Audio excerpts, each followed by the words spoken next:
Yeah!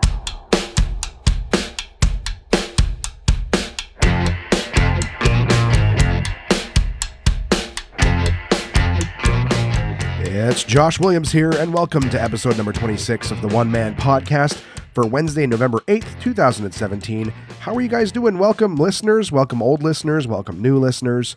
Welcome, King Radio listeners. I'll tell you guys more about that later on. We got something going on with King Radio.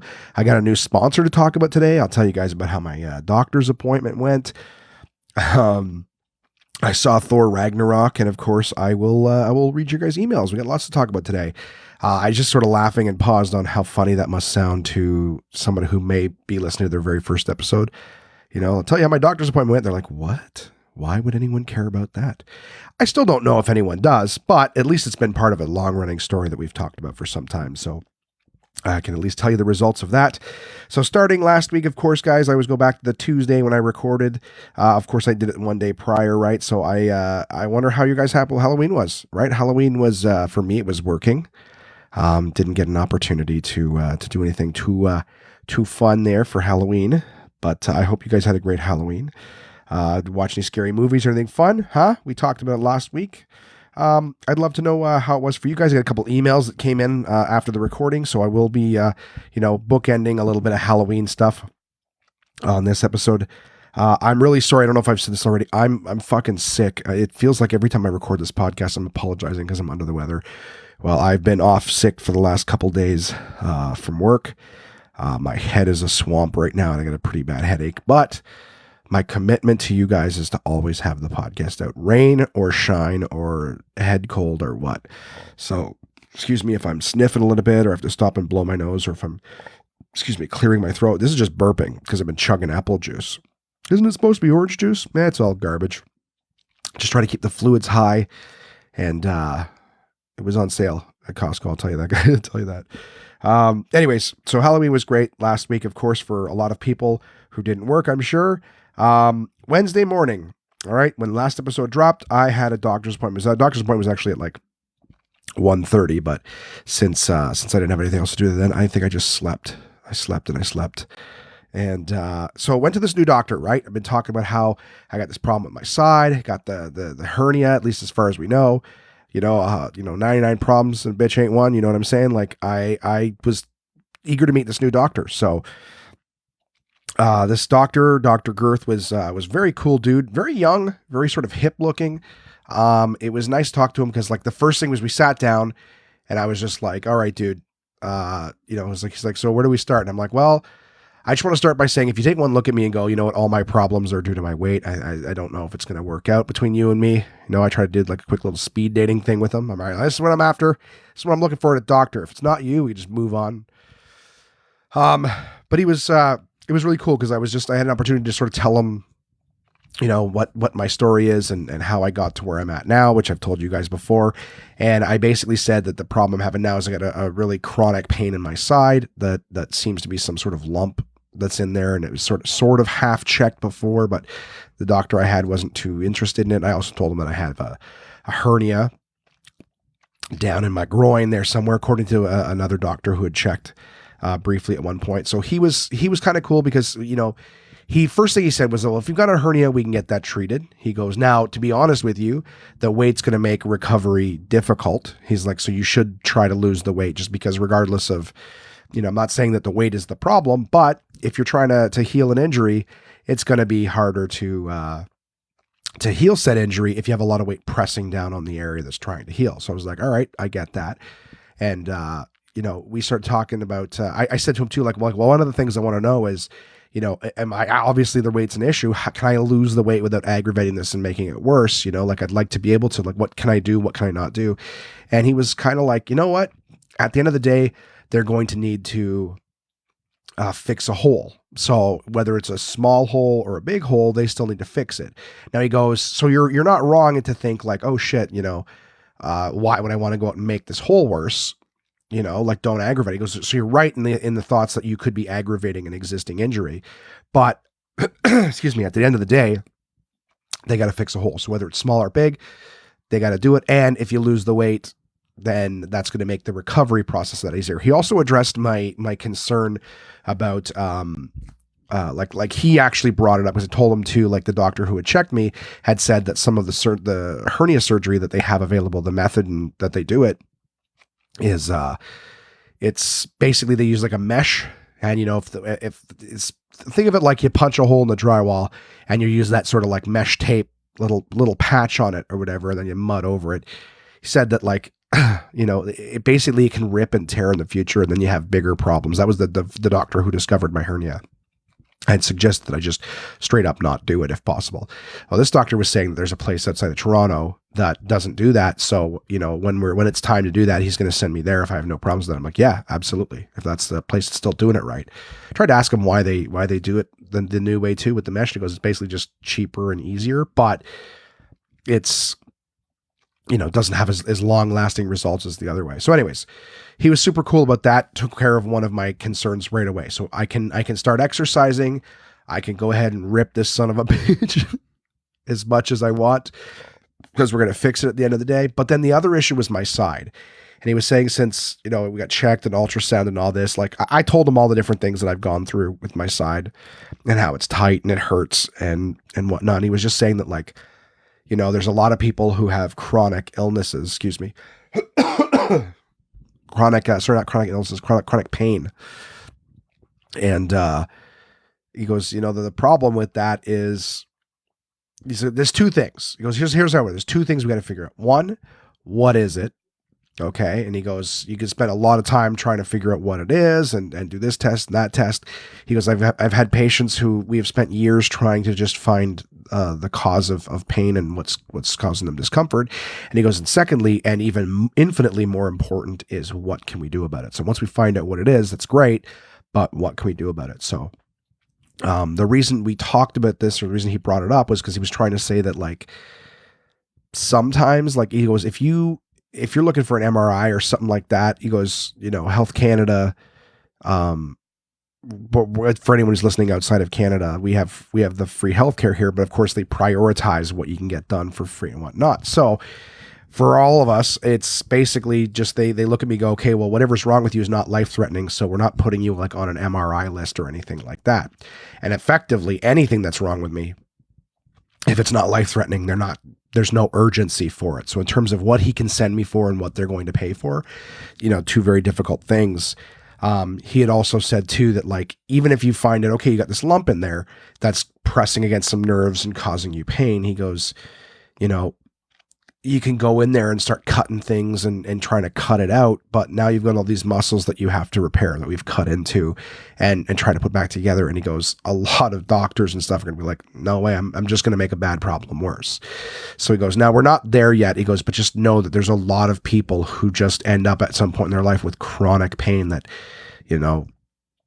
at the end of the day, after years and years of research, they're just, not research, I should say, but searching, just ends up, not really yielding anything. You can't really figure out what it is. And the human body is a weird thing. A lot of channels of nerves and stuff. So he said that the reason he was telling me that is just to set our expectations properly. We're going to do what we can. He goes, I'm not ready to rule anything out or anything yet, because we've just met, but just know, if you've already been to a few doctors and they haven't really found anything, just know, like, it's not that they don't care or what have you. It's just that sometimes the shit's hard to find. And rather than just sending you all over God's green earth for tests and this and that, just sometimes we have to go with what can we do? What can we manage? So anyways, he's really cool about that. Sent me, gave me some papers to get some ultrasounds done on my side and to get, what do you call it? Some blood work done just to see where I'm at health-wise. So we're sort of starting over with this guy, but very cool dude. Didn't make me feel rushed. We had a good conversation. He asked questions. He gave good information as much as he could at the time being. So positive. I go back at the end of the month, hopefully with some results. I've already got the blood work done. I did that yesterday. So again, as always, I'm recording this Tuesday night. I did that yesterday. So whole week of stuff has happened since, of course, but at least the first step is done, and even some of the tests so far. So that was good. So anyone who's curious, it looks like I'm capable of doing some exercise. It's not really, it's not really that bad if I make it worse. I'm laughing just like, it's okay if I do some exercise. Well, I'm going to start hitting the gym too because the weather's getting cold. So I'm looking forward to jumping back on the treadmill and doing some other stuff to help, burn the fat. Ugh. Just not looking forward to it, right? Who looks forward to the gym? Insane people. That's who looks forward to the gym. But I'm going to do it because I am looking forward to feeling better overall. That's the most important thing. And then I went to work at the Source after that. And you guys know how much I love it there. Oh, yeah. Thursday was another work day at the Source. Nothing to report. Although a good friend of mine, Mark, and listener to the podcast, did come in and visit me a few times during the week. We tried to make lunch or something work. He was working in the mall, opening up a new store. Unfortunately, our paths or our timelines didn't work out as well as we had hoped. But I'm looking forward to catching up with my buddy Mark soon, hang out, do some stuff here. Friday was another work day. That's all it is, a work day. I actually gave my notice, excuse me, off the record to my boss at the Source. I got my first full 2-week paycheck at the Source. And I'm going to share it with you guys. I have no, I was going to say I have no shame or no pride. I'm totally ashamed. I can't believe I spent that much time doing it. But so get this, take home, right? Bottom line of the paycheck. I get the direct deposit like Thursday night or whatever, right? So wake up Friday morning, the bottom line of the paycheck, right? For 2 weeks, 40 hours a week, plus commissions from the Source of all these batteries and fuses, everything. The bottom line take home for 2 weeks straight at the Source was $799. So put that in perspective. That's less than $400 a week for this fucking job that I hate. And I get, you know what, if I had absolutely no skills, you might go, well, Josh, that's what people make. You should be happy that you're making minimum wage, and you've got an opportunity to make a little more with commission. Well, I woke up and went, fuck this. The amount of hours and labor and shit that you're doing when you're there and just mental stress and training and yada, yada, yada, yada, yada. I just woke up and went, yeah, nope, fuck this. So I went in and I saw my good friend Josh, who was the manager, and I just said to him, all right, buddy, it's not going to work out. This is just like, there's just nothing redeeming about this. So I gave him my notice off the record, but I told him I'd stay till the end of November. Excuse me, just because I know there's Black Friday and a bunch of sales coming up and what. And I know that he could use the extra pair of hands. And like I said, he was good to me. I appreciate the fact that he believed in me to be the best clerk monkey possible. But it has been a horrible experience so far and not looking forward to continuing. I haven't felt the slightest bit bad that I've been sick the last couple of days. Now, I feel bad if he's short-staffed. Again, he's my friend. I just don't want to fuck my friend over. In terms of the Source and being a good Source employee, I don't give a shit. Poor example to set out there. I don't think anyone's checking in on me to get an example of how to be a good employee. I'm a comedian, right? What do you want from me? But all the other jobs that I do, absolutely love them. Anytime I'm doing the PlayStation promo or the movie theater stuff or any kind of promotions or marketing, stand up is always fun. Excuse me. But yeah, the Source is just terrible. It's like getting little razor blade cuts on your testicles all day long. It's just terrible. And at the end of the day, you just ache and you bleed out. But Friday night, I had a great show. I got to open for my friend Frank Spadone, great stand-up comic.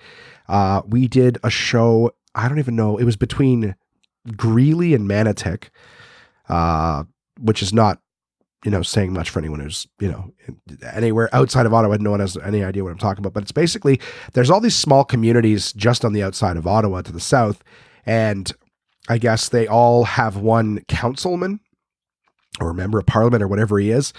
And he sort of takes care of like all of these little townships or whatever. And this evening's event was like all the business associations from the area. There was actually a lot of important people. So the member of parliament was there. The councilman was there. Excuse me. Oh, I'm starting to run. My nose is starting to run. Sorry, guys. 1 sec. Oh, gross. Oh, my nose around the nostrils feels like it's on fire because when you just blow your nose so much and wipe so much that it's just raw. Sorry, I hope you guys weren't in the car with your speakers jacked or whatever it is. I pulled way away from the microphone, but it still seems pretty loud. Maybe Auphonic, huh? My old Auphonic company that I used to clean up the audio on the back end, you know?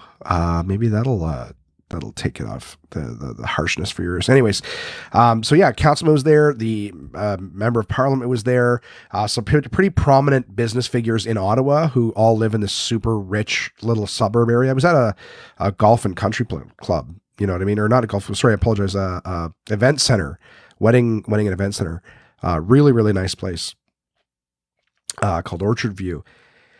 And yeah, it was just a great dinner. They invited myself and Frank to come early for dinner. We went and we had a wonderful 4-course meal, right? Again, this is the vast contrast of the Source versus stand-up. I made more that night talking for 30 minutes than I did the entire week at the Source. Let's just put it into perspective. And I showed up dressed like a gentleman, not in some stupid red shirt, you know, sit down, get treated meal. When we sat down and they started introducing us people, they introduced us as the guests of honor. You know what I mean? Like that's pretty nice. We had a great time. The show was outstanding. I did great. Frank did great. Everyone had a great time. We had a wonderful opportunity to sit. Like everyone was taking pictures with us after the show. Again, nobody buys a fucking pack of batteries and goes, "Can I get a picture with you? That was great." Never happens in retail. So again, I know by now you guys get how much I dislike the Source. I hope I've made it clear why it is that I decided to leave such a lucrative opportunity. So yeah, that show was great. We got to, I'm trying to think of some of the other people that we met. Tony Greco was there, who's a prominent fitness dude, fitness guru, fitness enthusiast, businessman here in Ottawa. He's coached and trained people like Mike Fisher he's the Nashville Predators, but you know, formerly Ottawa Senator. He's coached his wife Carrie Underwood, people like Claude Giroux, who I think is still the captain of the Philadelphia Flyers. I've done events for him too before, but yeah, either way, it was a great show, guys. Lots of business people there, tons of people giving us their cards, tons of people taking my card. But a great night. That's what I said. Like I got home late. Crystal was out of town. She went out to Montreal with her friend Sam. So no lady this weekend. Missed her very much. But yeah, he went home to bed, woke up the next day and went to the Source training. They were doing like a basic onboarding, and I don't know how it ended up happening, but I was like 45 minutes early for it. So I just sat there and talked to the trainer. And I had basically just said to her, I go, "Hey, it's nice to meet you. Just in case at any point during this, you're like, oh, Josh, why do you not seem interested? I've already quit. I've already quit. I've already given my notice." And so she sat there for like 10 minutes and tried to encourage me to stay. And then halfway through her thing, she started telling us about like those commission structures and saying how it was, you know, X amount of percentage of the margin. I go, "Oh, it's of the margin, not off the full price?" She's like, "No." And I go, "Oh, wow. That's way worse than I thought it was." So anyways, I went and I did that, and I did some price tagging as shit. And then I left because I had yet another show Saturday night. I went with my very good friend, Jeff McKay, guys who I've talked about many times on the podcast before.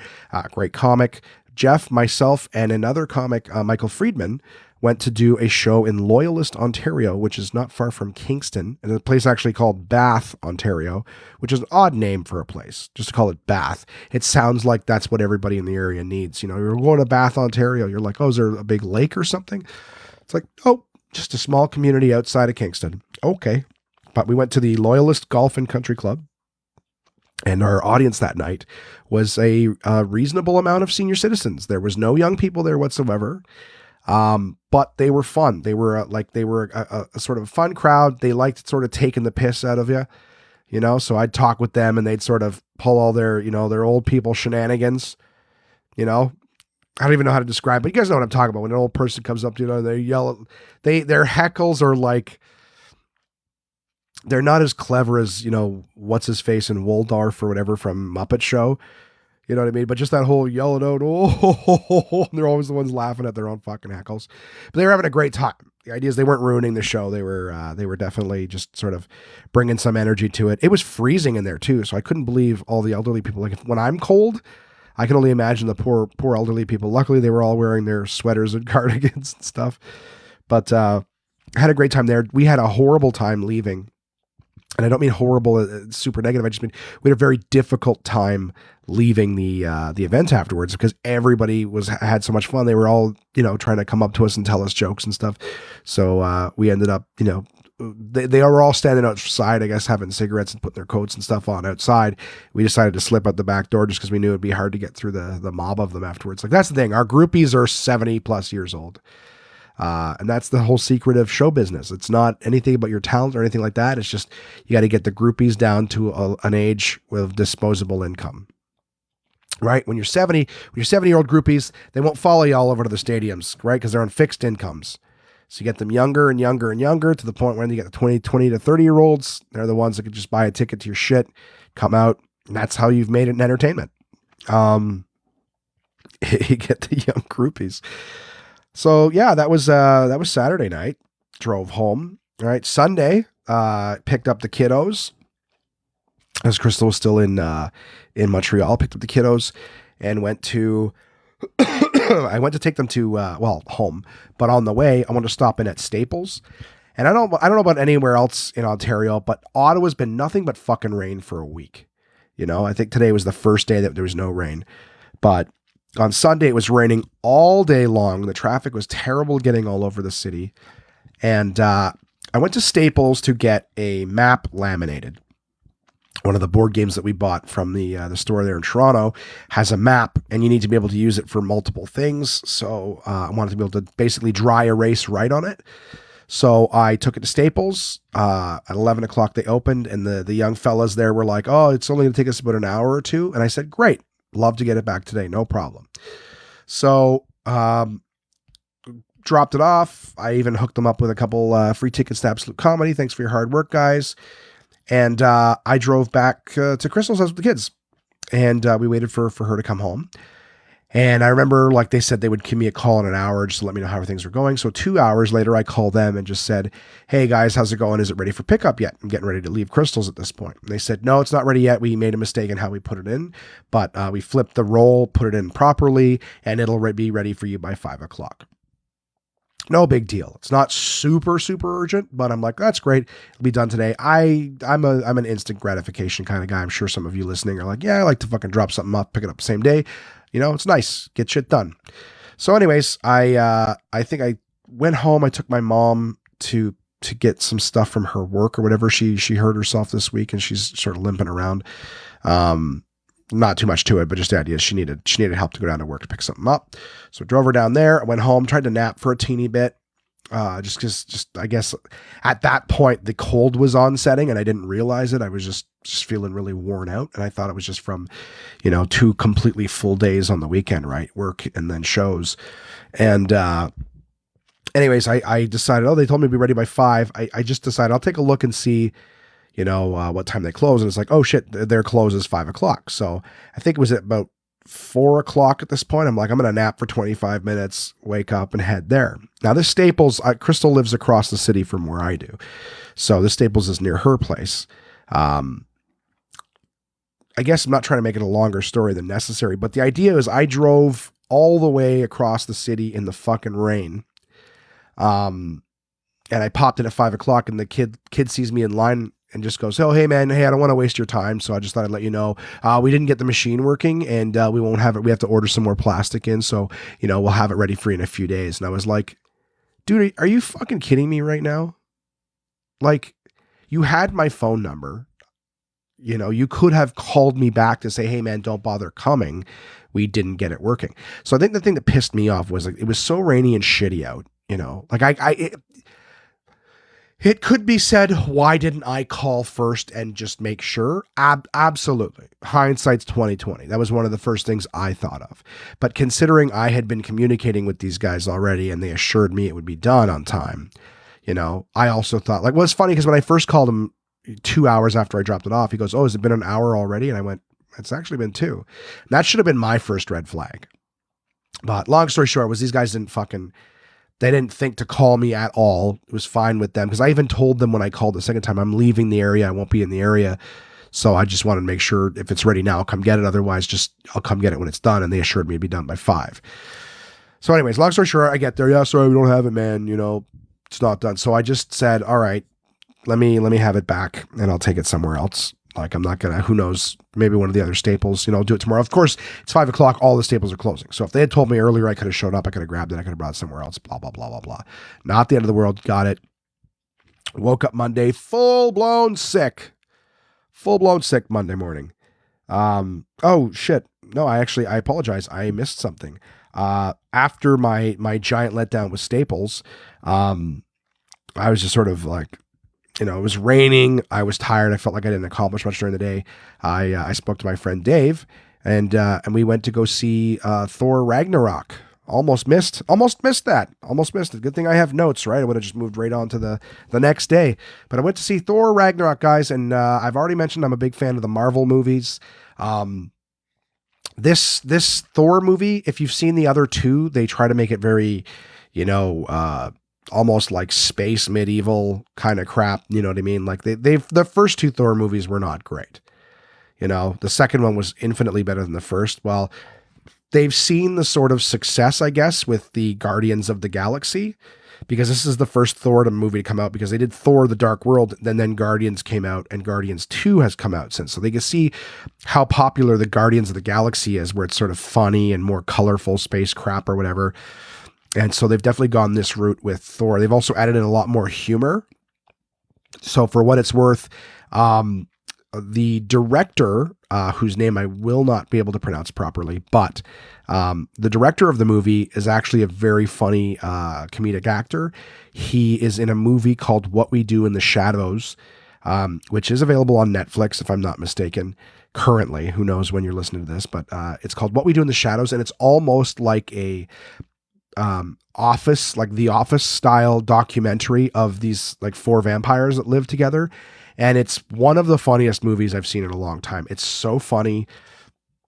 They're all vampires, and they're from different eras, and they get into fights with werewolves, and they have, vampire hunters that come after them and stuff like that. But it's basically just like a reality show, not reality show, sorry, I apologize, documentary done in an interview reality show style.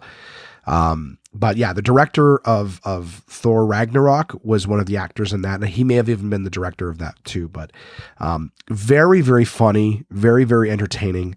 I'm trying to give you guys a nice little review, spoiler free. The Hulk is featured in it. If you've seen the trailers at all, you know that the Hulk is in that movie. Lots of great characters, very fun action. There is a sense of seriousness in it too, but I got to say the whole movie was fun. If you like the Guardians of the Galaxy movies, you're going to really like Thor Ragnarok. Interesting ending with a pretty big cliffhanger with some of the post-credit stuff. But again, you kind of have to be a fan of everything that Marvel's doing. Otherwise, you won't give a shit. But it's still a great standalone movie. Infinitely better than the other 2 Thor movies, and I look forward to seeing it again sometime soon. And that was that. So again, Monday morning, I woke up full-blown sick. I had to, get some gas and stuff like that for the car. I wasn't sure how long I'd be sick, so I woke up that morning. I picked up some pay for the shows over the course of the weekend there, and went and dropped off that map at Staples. Of course, I went to the Staples that I'm very familiar with. They took great care of me, had it done amazingly and quickly. So, went to Costco, grabbed some gas. That's why I'm sipping on apple juice here. I'm going to grab a swig right now while we speaking of it. I got they had like the Rougemont big bottles of, what are they? 2 liter, Jesus. 2 liter bottles of apple juice. And it was like, I think it was like 6 of them for usually $15, but they were on sale for 10. So I'm like, sold. I feel like shit, and I need something to lay in bed and chug. So I'm chugging apple juice. Forgot how much fucking acid is in them, though. Holy shit, I forgot to take a acid reflux pill, and boy, was I paying for it last night. Holy shit. So anyways, chugging apple juice. I went to, while I was at Costco, I noticed, and this is just a little extra free plug for my friends at portablepress.com, but Uncle John's Bathroom Reader, ladies and gentlemen, has their 30th anniversary edition out now. So 30 years Uncle John's been making bathroom readers, and their 30th edition Old Faithful is the name of it, is available at Costco. So I would definitely say pick that up. You can also pick it up, of course, at the portablepress.com. Or Indigo, Chapters, all that fun stuff. But I definitely, hey, 30 years. Congratulations. Hats off to you guys. Let's hit their little button there. Oh, that Bathroom Readers 30-year anniversary edition. Very exciting. And of course, I'm going to be reading an article from that one. Just thought it might be fun. But a plug for you guys. So if you guys are, start loving these little articles that I'm reading, and it's starting to be one of the little staples that you're enjoying, feel free to pick up the Old Faithful at Costco.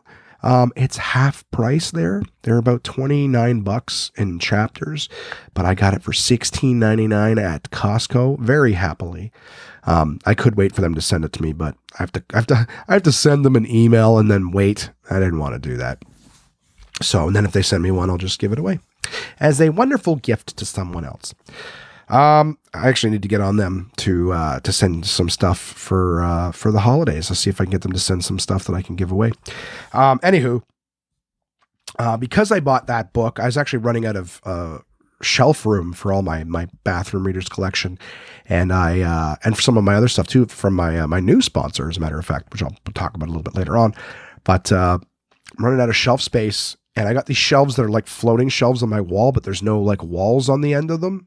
I know that might sound completely ridiculous, but I got these floating shelves, and what I need is bookends. I got all these short shelves here, and I got so many books to put on them, but they're big hardcover books, so I don't want them to fall off the ends and, bang or dent on the ground. So needed bookends, and I could have sworn that the bookends that I had here I purchased at, what do you call it? IKEA, the Swedish fun. And so I went to IKEA to try to find some bookends, and I asked a bunch of, like here in Ottawa, going to IKEA, and it was probably about 2 p.m. It's a bad idea. So I was like, all right, but I want these bookends. Like I'm sick. I want to be mildly productive, so I went to IKEA and I got some, tried to find the bookends. I had about 3 or 4 different employees who all pointed me to different directions of the stores, but each one of them was more confident than the last and seemed to just brush off the other person. Like, no, they're not there. They're definitely in home organization, or they're definitely in office spaces. They're definitely in, the marketplace downstairs. Then finally I just found this old dude who was sweeping, and he's like, we don't carry bookends here. We had them years ago. We don't carry them anymore. And I was like, okay, great. So I immediately jump onto my cell phone and go, okay, cheap bookends, where the hell? And then I found them. I found the exact set that I have currently and immediately remembered where I purchased them. I bought them at Staples. So back to Staples for the 3rd time that day. Right. Once to drop off my thing, twice to pick it up, and then thrice to buy the stupid bookends. But luckily they were on sale. So I know everyone's probably thinking, if you want bookends, why don't you just go to Chapters or something? They sell like fucking $30 pairs of bookends. I don't give a fuck what they look like. I need them to hold the books up. The bigger and more elaborate they are, the more room they take up on my super small shelves.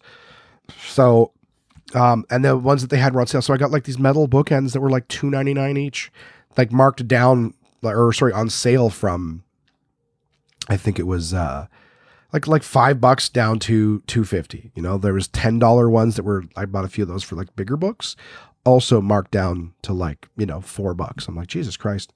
This is great. So I think it's about $20 for like 4 pairs of bookends. And then home to rest and try to get better. I ended up watching a movie.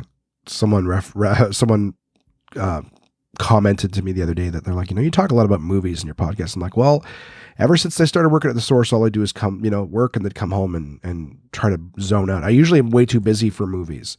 Like I can't watch them. I'll put something on, I'll pass out. And I usually put something on that I've already seen so that I know I won't get wicked into it. I could just fall asleep. But Monday I'm like, you know what? I know I'm sick. I spoke to Josh at the source. He's been really good too. Like, again, super good dude. None of this reflects on my feelings for him. But sorry. I decided, I'm going to watch a movie. I'm already sick. I called Josh and said, odds are I'm not in, dude. So, let's just set it up for me to not be there tomorrow. Let's do that. And I started watching a movie called Colossal, with Anne Hathaway and Jason Sudeikis. I think is how I say his name. But it was it's on Netflix, of course. But it's not. I don't know. Anne Hathaway's character, like like there's some fucking Godzilla type monster thing that shows up in Seoul, South Korea, and she ends up being the one who's controlling it. Like, this is all in the trailers too. I'm not spoiling anything. And I don't know. The movie moves so slow and it doesn't really make sense. Like, it never really addresses why, like how this happened or what have you. Yeah, I mean, I don't like, this is not in the trailers, but the idea is that like there's this little children's park, like a playground, where anytime they step into this playground area, anytime she steps into this playground area, she turns into this, like she starts operating that monster. Her monster rematerializes in Seoul. And, if she steps on the sand, it's her stepping on buildings. It was just goofy, and it didn't make any sense. It wasn't a comedy by any means. It actually tried to be very serious. Like she's fighting with alcohol. And it was, a long story short is, it looked to go see in the theaters, right? But like at the end of the day, watching it at home, I was like, holy fuck, am I ever glad I didn't go see this or whatever.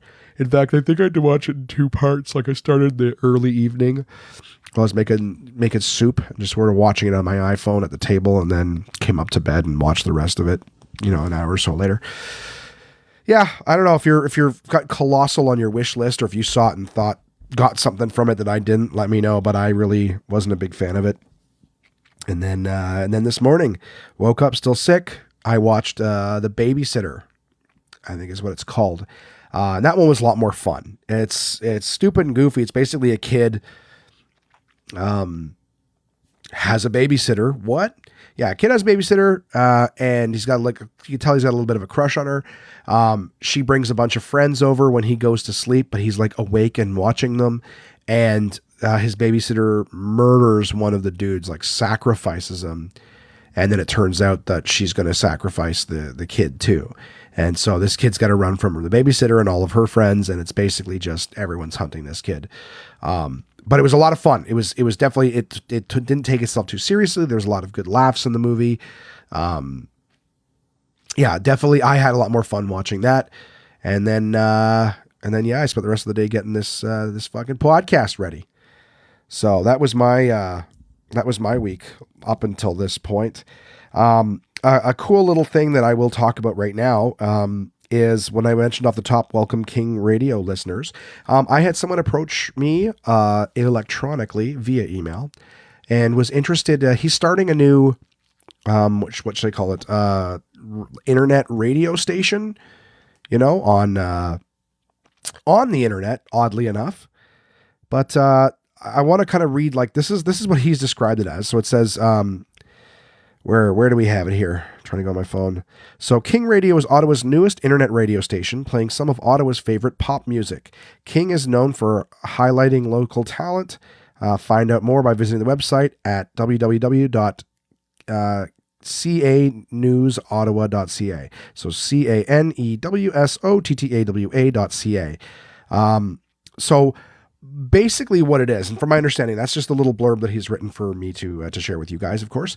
But one of the things that we discussed when he was talking to me is basically it's showcasing talent from Ottawa. So there's gonna be like local musicians, and then there's gonna be local shows and podcasts and thing all in this local internet radio station. And what he was interested in doing was featuring the One Man Podcast as some of the content for it. So I believe it launches November 12th. You can Google King Radio.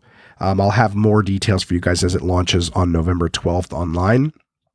But as it stands, your old pal Josh here will be a regular on that radio station. So my weekly slot. Now, it's just basically just this podcast you guys are already listening to. But if you're interested in some more, Ottawa talent and some other stuff, other content, you could check them out too. King Radio, of course. So Wednesday, Thursday, and Friday nights between 8 and 10, depending on how long I run my mouth for. But at 8 o'clock, Wednesday, Thursdays, and Fridays will be this current week's episode of the One Man Podcast. So, if you're looking for for some other stuff. You'll hear it there. But of course, to anyone who may have stumbled upon us from King Radio, and you're listening to this first episode where we sort of say hello and welcome. Check out older episodes are available. It's going to be starting with whatever current week is. So they launch on the 12th. Odds are he's going to play, like, if he's starting it on Wednesday, he should be playing episode number 27 first. If it's this one, cool, whatever. But for anyone who's listening, it's not going to start at the very beginning. It's going to start at wherever we're at. So by all means, feel free to go back and listen to the old episodes of the One Man Podcast. The audio and energy levels are very different, but feel free to go back to our humble beginnings and see how it all started. But welcome regardless. I'm very, very happy to be a part of that. Thank you very much for considering my humble podcast to be part of your weekly and daily content. So anyone who's interested in checking out that website, like I said, it's called King Radio in Ottawa. Launches on the 12th. Feel free to, check them out on Facebook and see some of the other lineups that they have, because they do have a portion of their lineup already posted. The website is getting filled up with more and more content every day. So check them out. Like I said, it's kind of cool that there's a internet radio that's featuring, local talent and a place where people can just sort of go and listen to all sorts of interesting content and music from their area. In terms of, like, sometimes I write down these little notes here, guys. I have a little section that I sometimes fill in, sometimes I don't. It just says, like, what I'm working on. I'm kind of, like I said, I'm excited that I basically got a thumbs up from the doctor to start going to the gym. Shouldn't really hurt myself or anything. So I know that that's what I'm going to be focusing on the next little while. It is getting colder. So, I always, whenever the summer's here, I'm like, oh, it's summer season. I can go outside and start, walking again. Oh, excuse me. I get gas from chugging apple juice. I get gas from everything. It's because I'm hunched over my desk talking to the mic. I think it's just the position. I know it always sounds like I'm huffing in and burping and stuff. I apologize. But anyways, so yeah, I'm excited to be hitting the gym now that the weather's cold. It'll be inside, and that is one thing that can be said for this fucking job in the middle of nowhere at Place Orleans, is that there is a Good Life Fitness right in the mall, and I do have a Good Life membership. So I always like to make sure that I have the most luxurious gym membership to not use. You know what I'm saying? You want to make sure that you've got the, how much do you want to pay to not go to this gym, Josh? That's the question they should ask me. But so I'll be doing that, and I'll let you guys know how that goes. I've already been eating less. As stupid as that may sound, just the portions and watching what I do. Like I said, if you're working in a mall, it's easy to just sort of fuck around. But there's a Farm Boy, very close by. It's kind of like a Whole Foods, so I'm able to get like soup and stuff like that for lunch and just eating better stuff and less. Or you can go to Taco Bell and order 47 fucking tacos for $10. Try not to do that kind of shit. You know what I mean? So, anyways. That's what I got. That's how last week was, guys. And like I said, I'm looking forward to more positive stuff. That doctor's appointment really did put some bounce in my step, except for the fact that I got fucking sick afterwards. But I'm excited. I had a great weekend of comedy. I hadn't done stand up in a little while, and I actually forgot a line of one of my jokes on stage at Frank's show. And no one noticed, because only we sort of know every line in our jokes, so we skip it. But it wasn't until like afterwards, I was driving back that I finally remembered that line, because I was obsessing over what the fuck is that line? Why can't I remember it? There was just a big gap. I'm like, I've told these jokes for a few years now. Why the fuck? What is this line that I missed? Anyways, it freaked me out a bit. But either way, I got to reconnect with my my comedy stuff. Doing stand-up, telling jokes, having a good time, making people happy and wanting to stick around and take pictures and tell us jokes. So it's great. I love that part of my job and my life. I like making people laugh and I love seeing people get excited to, hang out and talk to us and shake our hands and stuff like that. People are like, good job. That was great. It actually means something in that context, whenever it comes from, the source. Oh, thank you very much for your help. I'm like, anyone could have done it, So yeah, I did have I had a great week last week, guys. I really did. And despite the fact that I'm sick and my energy's a little low and I'm fucking talking in circles, I feel some positivity coming forward. So very excited about that. And of course, now that I talked about last week, I get to tell you guys, I get to read the the sponsor stuff, right? We always start with who? Oh, well, my partners at portablepress.com. That's who. And this week, I'm going to read from their brand new bathroom reader, which is Uncle John's Old Faithful bathroom reader, their 30th anniversary edition. Again, hats off, 30 years of putting out, great trivia books. And of course, they've got more than just annual editions. They've got all sorts of stuff that I've read to you guys. But this week, I'm reading the article, You're My Inspiration. And it says, it's always interesting to see where the architects of pop culture get their ideas. Some of these may surprise you. So the first one, the Star Wars logo. When a 22-year-old graphic designer named Susie Rice met with director George Lucas in 1976 to create a title logo for his new space movie, he told her he wanted something intimidating. So Rice, who was studying German typefaces at the time, took inspiration from Nazi propaganda posters. What I read was that Joseph Goebbels wanted a standardized font without variations to be used for all signage throughout. So it struck me as an indication of what I'd call fascist design. Rice came up with a modified Helvetica block font for the title. Lucas liked it with one change. He wanted her to join the S and the T in Star and the R and the S in Wars. So there you have it. It was based on a Nazi font. Biff Tannen. For decades, it's been rumored that the 1989's Back to the Future Part 2, the future version of Biff, megalomaniac real estate mogul, was based on real-life real estate mogul Donald Trump. In 2015, screenwriter Bob Gale confirmed that Biff, his high-rise casino, and the fact that he makes everyone call him America's greatest folk hero were all modeled after Donald Trump. So there you go. All those jokes about how the future came and Biff is president. Well, that was who he was modeled after in the first place. So art imitating life, imitating art. Maybe. If anyone calls me on that, I will kill you. Bullet trains. Ever wonder why bullet trains have pointy noses? When the train travels at high speeds, air pressure builds up until it creates a small but loud sonic boom. In the 1990s, Japanese engineer Eiji Nakatsu noticed that a bird called a kingfisher could fly into the water at high speeds without disturbing the surface. Nakatsu redesigned the bullet train's nose into a 50-foot-long steel kingfisher beak that not only decreases noise but increases speed. Kate Moss. Moss is one of the few supermodels who's managed to stay famous for 3 decades, and a big reason for that is her sense of style, which Vogue describes as rock and roll bohemianism. Inspirations, Mick Jagger and David Bowie. They're quite feminine, but still with a tomboyish look, which I like. So that's where she gets her look from. The Sleeping Beauty Castle. While traveling through Europe in the early 1950s, Walt Disney visited, Neuschwanstein Castle in the Bavarian Alps. Nicknamed the Fairy Tale Castle, it was built in the late 19th century. The first castle we know of to have flushing toilets, by King Ludwig III. He wanted a colorful castle in a beautiful setting to honor his musical hero Richard Wagner. Disney was so enamored by Neuschwanstein that he made it the basis for his Sleeping Beauty castle at his brand new theme park, Disneyland. And there you have it. Of course, at the bottom of the page, unlucky start. There were 13 honeymooning couples aboard the Titanic. That is sad.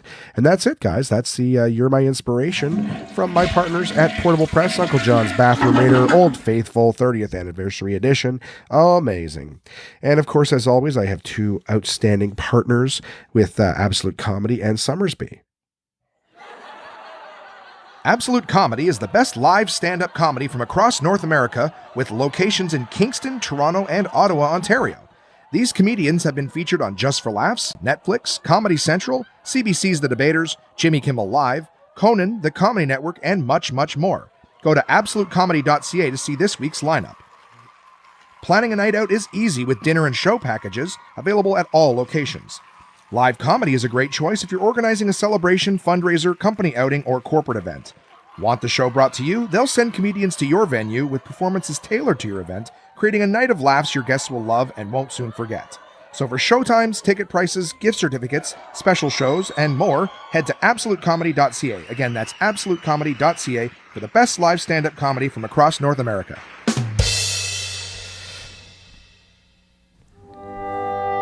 The sun gives life to the orchard. The orchard gives life to the apple.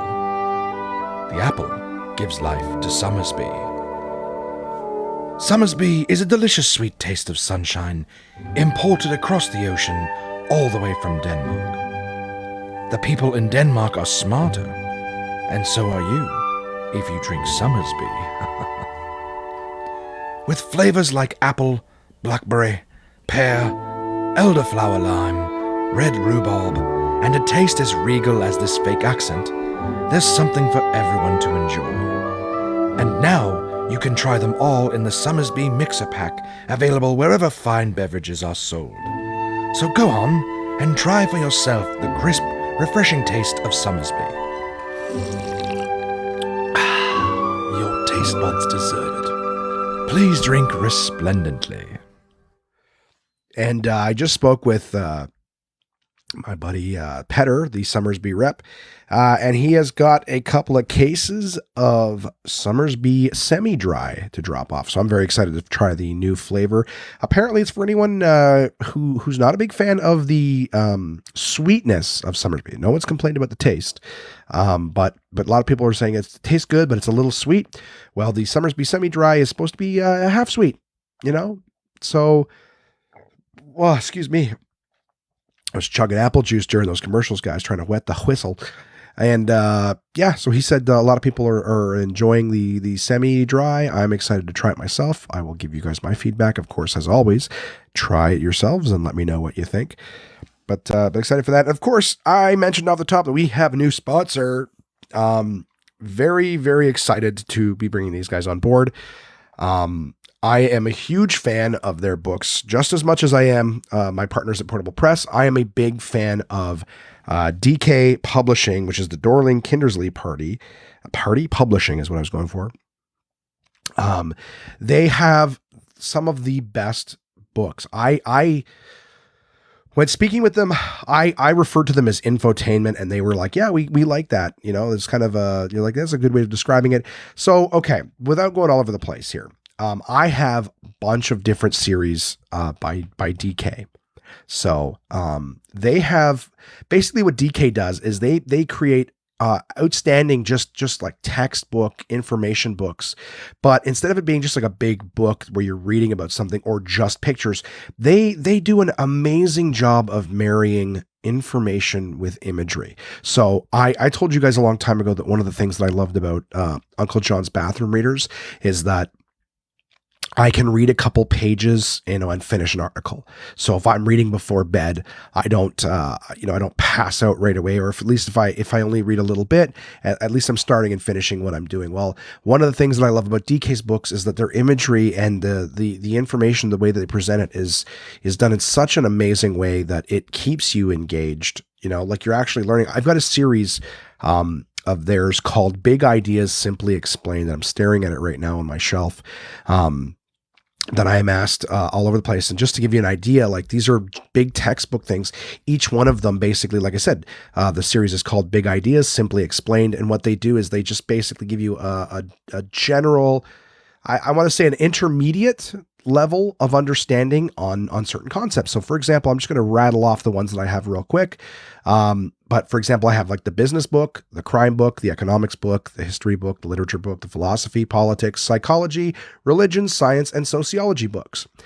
They've got some other ones as well. I think I've got the core of them there, but they've got like the astronomy book, which is astronomy, not astrology.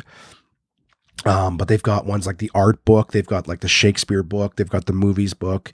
Tons of stuff, but it's a great series. They have so many series. I mean, I wouldn't even be able to tell you where to start. I've got those. They originally, when I spoke to them, we're getting ready to partner for the new podcast that is coming up in the new year called Comics Talking Comics, which is, like I said, anything nerdy, comic books, movies, video games, board games, pop culture stuff, anything sort of fun and geeky and stuff like that we'll be doing. And DK has a crazy, crazy strong lineup of visual books, Marvel and Star Wars and Lego and you name it. DC as well, of course. They've got stuff on wrestling and stuff on movies, and it's such a huge company. But if you see that logo DK on any book, I can tell you right now, it is quality, and super informative, super entertaining. That's why I call it infotainment, because of the fact that the idea is what they do is they marry imagery with information. So it's like a giant picture book, like an encyclopedia effectively, but it's not boring. It's not just sort of fact dumping at you. They marry the imagery very, very well with the information that keeps you engaged. Anyways, not to run my mouth too much, but I'm very, very happy to have them as a sponsor.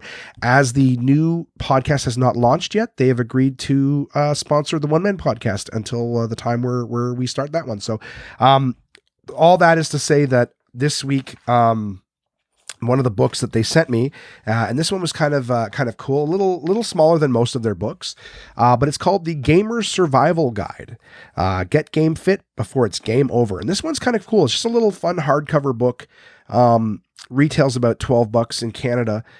And it's definitely fun. I would say that it's not so much for adults, but definitely young adults and kids.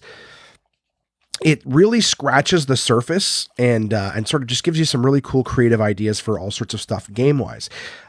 It's a great, like he says, like, oh, gamer survival guide. And it sounds like it would be a manual for a particular game. What it actually is a book that tells you all sorts of different ways to enjoy video games and all sorts of things like myths and stuff like that. I read it actually because we were going on that gig the other night. It was about 2 hours long. I actually read a good portion of it in the car while we were on our way there. But without giving away too much of what's going on in this book, I just did a couple little markers here on it. One of the things that, just to give you guys a couple examples of what's in it, like every couple of pages holds some different fun stuff in it. But for example, one of the pages is called Don't Go Bug-Eyed. So screen time making your eyes itch, be sure to protect your peepers. And then they've got all sorts of different kind of rules for eyes. Use a 20-20-20 rule. It says every 20 minutes, look away from the screen at a distance of at least 20 feet, 6 meters for 20 seconds or more. It's easy to remember. It's an easy to remember way to get a decent screen break during games. And then, of course, the rest of the page has all sorts of other eye visual stuff. Like, I'm not going to turn it into the bathroom reader where I just read shit at you guys. Plus, that would take away from the joy of you guys being able to go out and get it yourself. One of the other things it has that I kind of thought was cool is it's got a big list of who's gaming when. So it sort of tells you, depending on what time of day it is, who is it that's gaming. So you got your all-night hardcore gamers. You've got your afternoon kids gamers, your early evening, parents and couples gamers. So definitely was a really cool sheet and talks about the different sort of things about that. There was also a section of it that just tells you how to find new gaming friends. So if you play video games a lot, but you don't really have a whole bunch of friends who are on or available to play games at the same time as you, it gives you all sorts of tips and tricks onto how to find new gaming partners and stuff like that. So how to create communities and looking for groups and stuff like that. Very, very cool sort of stuff like that. Like I said, if you're into games, it's a great little book to have with all sorts of fun features. There was another one that I thought, I'm telling you guys, it says, there was one that says, what kind of gamer are you? And it asks you questions. It's basically like one of those magazine quizzes, right? And then if you score a certain amount, then you're this kind of gamer, you're that kind of gamer. So there's like social gamers and hardcore gamers and solo gamers and things like that. So I really did find this book very interesting. I've only got a couple little ones. This one I am going to read. I thought this was kind of fun. So if you're not really a big video gamer, excuse me, if you're not a big video gamer, you do there's a lot of misconceptions. So this page I thought was really cool. It's called Crush Those Clueless Criticisms. If someone snipes that games are bad for you, hit back with these forceful facts. So fact number 1, games help you develop problem-solving skills. Number 2, games enhance and encourage creativity. Number 3, games cultivate social interaction, teamwork, and cooperation. Number 4, games improve your reflexes, hand-eye coordination, and quick thinking skills. Number 5, games teach pattern recognition. And finally, games relieve anxiety and help you to relax. And I do have to say that when I'm gaming, I do not feel as anxious as I do pretty much every other hour of the day. They had a cool page in this too about how to, make yourself a better streamer. So if you do happen to play on Twitch or something like that, it tells you some of the things that you can do to increase your audience and make your channel more unique, which is something that's free for anyone who plays PlayStation or Xbox. Know that you can just set up a side app for free that will stream right from your Xbox or PlayStation, what you're doing. So you can basically stream that on a service that people can watch you play, and that just tells you how to make you a better streamer. And then finally, just another one I kind of wanted to point out. Like again, this thing is quite large, but I picked a few pages, just the things that you may not expect to find in something like this. And one of them was don't let trolls drag you down. So this page is how to deal with people who might be trying to cause you shit online or mouth off at you. Ruin your gaming experience. So they basically had some very cool tips, and I was like, oh yeah, that's right. And I totally forgot that some of these were options. But a great book. Yeah, like I said, there's all sorts of fun things in it about how to host better gaming parties, what to eat when you're gaming, just, for long-term energy, when you should take breaks, all sorts of fun stuff. Guys, the Gamer's Survival Guide, very, very cool. Of course, from my new partners at DK. It says get game fit before it's game over. I really do recommend that one. Appreciate them sending it to me, and I look forward to sort of giving you guys some feedback on more of the books that they have. But like I said, if you're out shopping this holiday season, as it is approaching, take a look. They feature their stuff at Costco as well. They've always got something or other at Costco. Last time I was there, I think that they had the Everything About Lego book. Which if you look at it, it basically has all of the details of Lego since their very beginning in I think the 70s or 80s. So super cool with visuals of all the different things and fun facts and stuff like that. So I strongly recommend anything from DK. I've got a bunch of their series here at home, and they're not just about like, games and movies and pop culture stuff. Like I said, they've got partnerships with the Smithsonian and, like war stuff, like anything that you're into, odds are there's a book out there by DK vastly covering your interests. So, cannot recommend them more. DK, which stands for Dorling Kindersley. They're a great publishing company, and I'm very, very honored to have them partnered with the One Man Podcast. And of course, at some point, we will transition over to Comics Talking Comics when that launches. But as it stands, happy to have them. And hey, who knows? Maybe they'll stay with both podcasts. I can talk about all the interesting Smithsonian stuff and the big ideas simply explained on the One Man Podcast. Then we can do all the fun Marvel and DC and wrestling and what have you, all sorts of crazy, nerdy, goofy stuff over on Comics Talking Comics. But they are one of my favorite publishers, and super, super glad to have them on board. So thank you very much, DK, for partnering with One Man Podcast. What do we got coming up this week? Oh, let's just say I'm staying home sick. Huh? How about that? I would imagine that'll be a big part of my week, guys. I really don't feel good. Although I am starting to cough now, which means that this thing is moving out of my head and into my chest, which is where all of my colds end. If I get a sore throat and a head cold, I know I'm not out of the woods until I have a real bad coughing day. So now that I've started coughing this evening, maybe I'm on the mend. But I have a show tomorrow night, which is the night you guys will be hearing this. So Wednesday night, I'm doing a small little show for youth. I think they're like 15 to 25. Myself and another comedian are going to be entertaining these kiddos. They're all about brand. I think they're okay. So it wasn't worded the best, but this is my understanding. They are protesting branding on cigarette packages. So they think that cigarettes shouldn't look the slightest bit fun, so that all cigarettes in Canada should have the same look. So that you just ask for them by brand, but there's nothing on them at all that makes them look the slightest bit enticing. Now, I haven't performed for them yet, so I will ask these questions. I will get some answers, and I will have them for you guys in the next episode. But as it stands right now, sounds a little interesting, and I don't know why they want comics to come and talk to them. I mean, I'm a non-smoker, so I don't think that they're going to murder me, but I'm fascinated at that age. So it's interesting. I'm looking forward to performing for these guys. Of course, on Friday, I will be at Finnegan's Roadhouse in Renfrew. Some of my podcast listeners, Chris and Rebecca, will be there.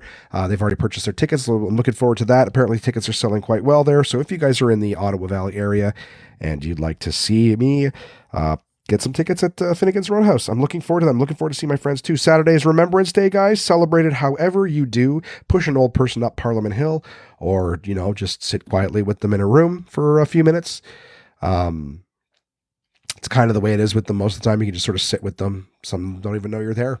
But find a way to celebrate Remembrance Day. They did sacrifice for us and remind them of that because I'm sure they've forgotten. Just kidding. Sorry to be a prick. It's going to be funny a little bit, right?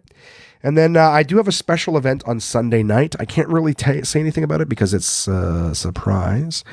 In fact, I think I might have even said that too loud right now because the man himself is in the house. So I hope I didn't give anything away. So yeah, that's what I got coming up with my week, guys, and I think that's about it for what's up with me. As usual, I've got your guys' emails, and as I said, I think these are a bit of a bleed over from Halloween. So as I mentioned, guys, you're always welcome to send in your questions, your comments, your whatever you likes to contact@onemanpodcast.com, and I will read your email on the air.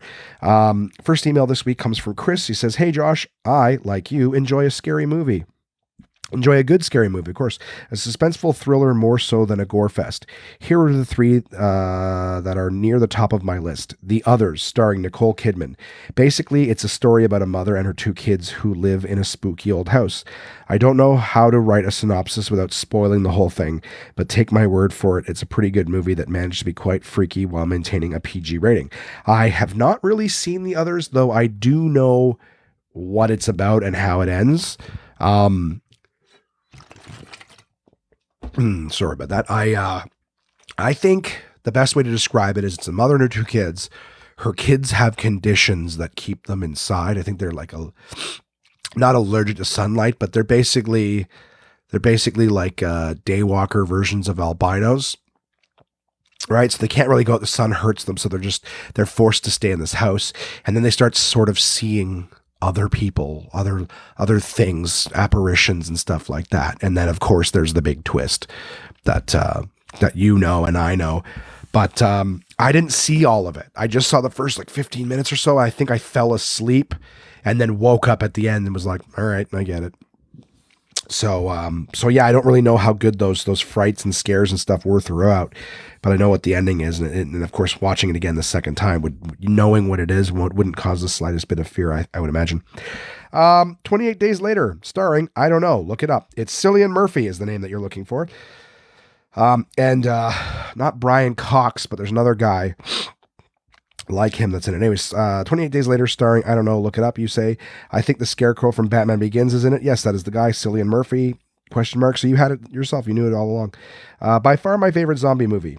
What sets this movie apart from all other zombie movies, flicks, is that these zombies can book it. In classic zombie movies, it seems that as long as you can stay ahead of the slow-moving herd, you'll be all right. But in 28 Days Later, the zombies run, and not just run, they sprint tirelessly. It really throws a cool curveball into the genre.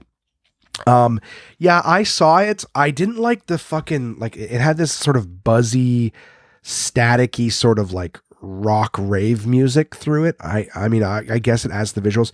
It really, to me, looked like a Train Spotting meets a zombie movie kind of thing. It felt like I was on drugs the whole time I watched it.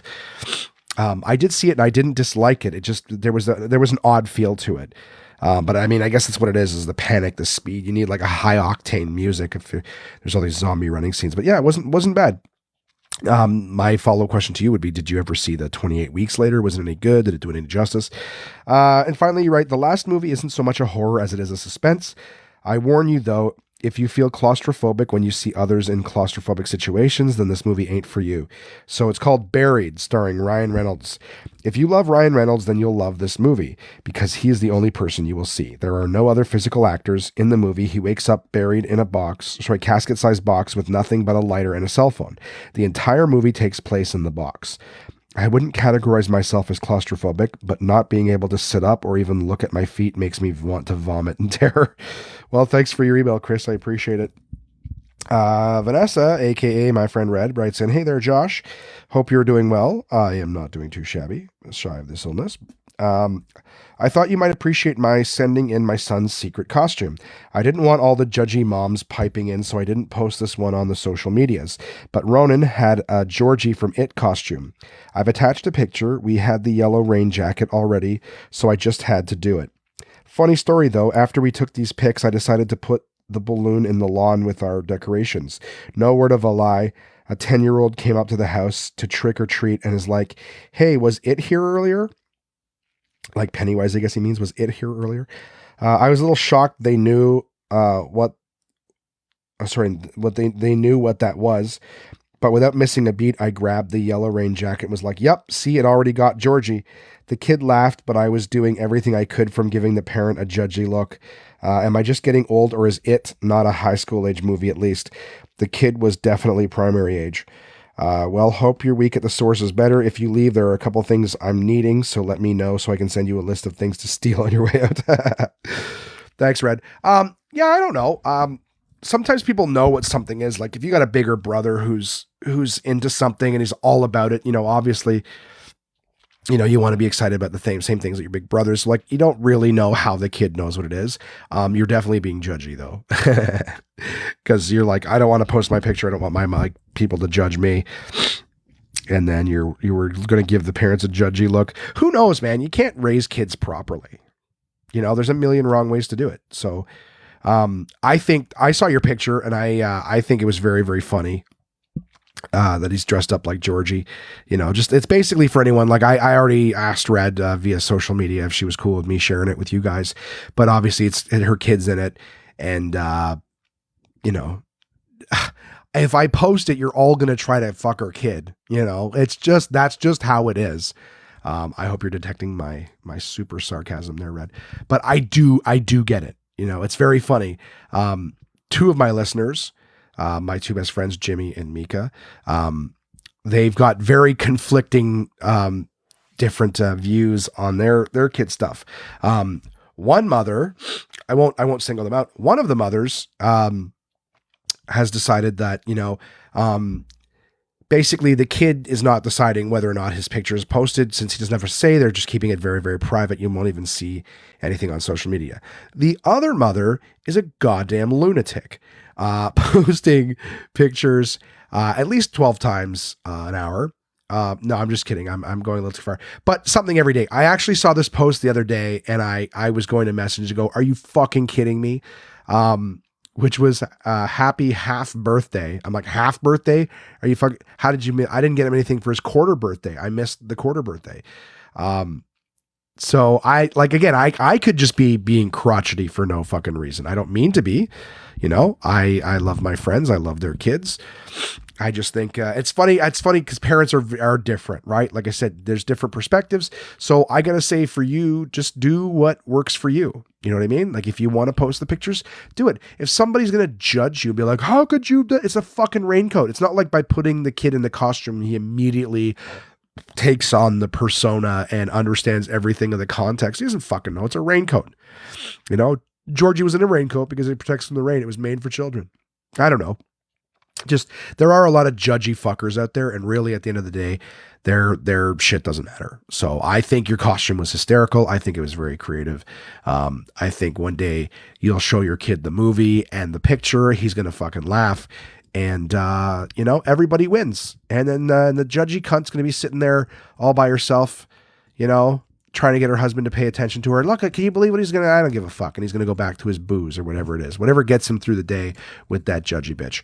I don't know if I just dropped the C word. If I did, I'm not sorry. I feel like that's who those words are reserved for.